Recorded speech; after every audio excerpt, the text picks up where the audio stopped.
अंतर्राष्ट्रीय स्तर पर पीछे जाकिर हुसैन साहब ने न केवल अपने टैलेंट से बल्कि भारतीय संस्कृति तबला वादन का दुनिया में पहुंचाया। आज वो हमारे बीच में नहीं है। हम उनको श्रद्धांजलि देते हैं, याद करते हैं कि एक बहुत देश का बड़ा कलाकार हमने खोया जिसने अंतर्राष्ट्रीय स्तर पर भारत की संस्कृति, भारत के घरानों का और ख़ासकर म्यूज़िक के जो ज़माने थे, नए नए ज़माने या पुराने ज़माने में जो बदलाव म्यूज़िक में था, उसमें भी वो अपनी हुनर की वजह से बने रहे। सर, संभल में जिस तरह से इंक्रोचमेंट ड्राइव शुरू हुआ है, क्या कहना है सर? इस तरह की ड्राइव कहीं आप उत्तर प्रदेश में कर दो, देश में कर दो, तो बहुत सी चीज़ें आपको मिल जाएंगी जी। इसीलिए मैंने कहा और कई बार मैंने आपके माध्यम से कहा कि हम लोग खोदने वाले लोग नहीं हैं। इतिहास को, इतिहास के पन्नों में कुछ खराब चीज़ें नहीं खोदना चाहते।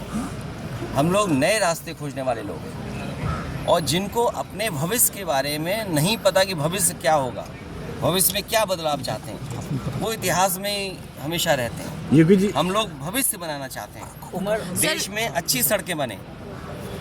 उत्तर प्रदेश की जो खोजने की बात आप कह रहे हैं, इंक्रोचमेंट ड्राइव हटाने की बात कर रहे हैं, मैंने विधानसभा में भी, विधान परिषद में भी और लोकसभा में भी और पहले भाषण में भी मैंने ये कहा था कि उत्तर प्रदेश के साथ भेदभाव हो रहा है।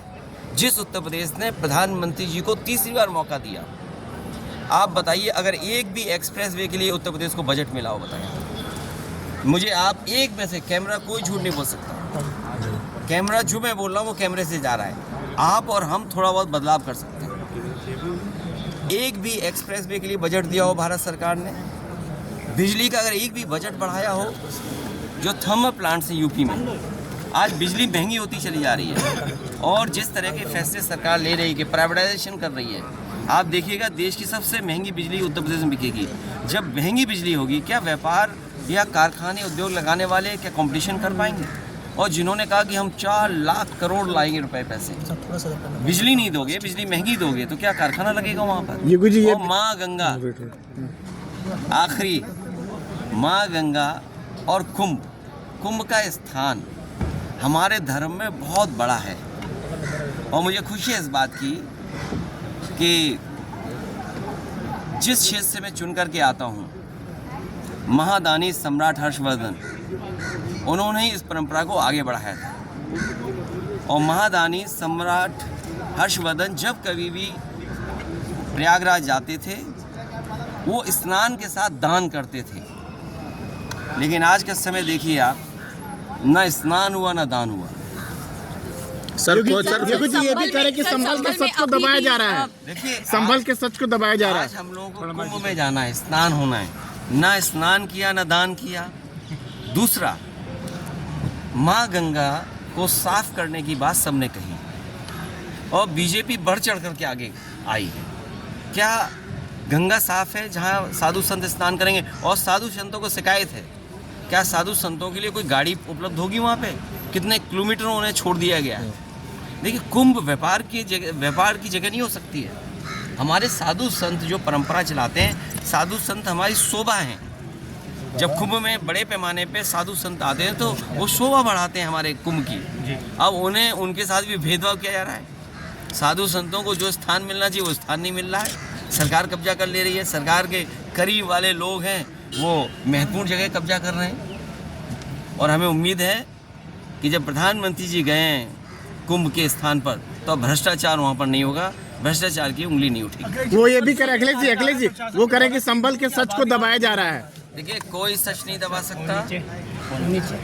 जो सच है वो सच रहेगा। हम लोग पुरानी बातों को नहीं खोदना चाहते, नए रास्ते खोजें। और नए रास्ते खोजने वाले वही हो सकते हैं जो अपना भविष्य कुछ तय करते हो। वो भविष्य जहाँ पहुँचना चाहते हैं वहाँ कोई नहीं पहुँचने देगा। शेखर कुमार यादव जो जस्टिस जो है, जिन्होंने बातें की, उसके ऊपर क्या कहेंगे आप? क्या सरकार उसके लिए दस्तखत हो रहे हैं दोनों सदनों में, आपको पता होगा। हमारा देखिए, उसमें किसी दल, किसी नेता के बारे में हमें कुछ नहीं कहना, लेकिन जो उन्होंने सुझाव दिया है आप बात को ईवीएम तक मत पहुंचाइए। जो सुझाव दिया कि बीजेपी से मुकाबला करने के लिए हमें मीडिया का भी साथ लेना पड़ेगा, मीडिया को भी समय समय पैकेज देना पड़ेगा, और नहीं वो बात चर्चा नहीं हो सकती। लेकिन इस तरह की व्यवस्था जो आज हो गई है, क्योंकि सोशल मीडिया है, आपको इनका भी साथ लेना पड़ेगा। इनके साथ साथ आपको बूथ स्तर पर भी काम करना पड़ेगा। वो उन्होंने सुझाव दिया है, मैं उनके सुझाव से सहमत हूँ कि मीडिया का भी साथ लेना पड़ेगा और बूथ स्तर पे भी आपको काम करना पड़ेगा। और ईवीएम को लेकर, क्योंकि अगर हम मीडिया का साथ नहीं लेंगे तो आप वही संबल सुनाओगे, अरे भाई कुंभ में कुछ चिंता तो करो। यहाँ परंपरा क्या है, स्नान और दान। मैंने अपनी चिट्ठी में लिखा, कई बार कहा कि देश के प्रधानमंत्री जी को वो जो किला है, थोड़ा डाउन कर लो यार, फेस पे आ रहा जो किला है वो दान कर देना चाहिए यूपी सरकार को। ये क्या गलत मैंने मांगा है? भाई यूपी सरकार को मांगना चाहिए कि नहीं मांगना चाहिए कि वो किला उनको दे दिया जाए, जिससे पर्यटन और धार्मिक आयोजन बहुत हो सके। आर्मी को वहाँ से हटाना चाहिए, क्योंकि हमारा कल ब्रश भी वहाँ है, सरस्वती भी वहीं पर है, परमिशन जाके जाना पड़ता है। इसलिए यूपी सरकार के पास वो होना चाहिए। अब मुख्यमंत्री नहीं मांग रहे तो हम क्या करें उसके लिए? हम मांग रहे हैं, देना चाहिए दान। उत्तर प्रदेश सरकार को दान मिलना चाहिए, वो किला दान में उत्तर प्रदेश सरकार को मिल जाए, जिससे कि वो बड़े बड़े आयोजन हो सके। ईवीएम को लेकर आपका क्या कहना है? देखिए, वो अधिकारी जानते हैं कि जब कभी निष्पक्ष जांच होगी तो अधिकारी फंसेंगे, इसीलिए अधिकारी सच छिपाने के लिए बार बार गलती कर रहे हैं, सच छिपाने के लिए गलती कर रहे हैं।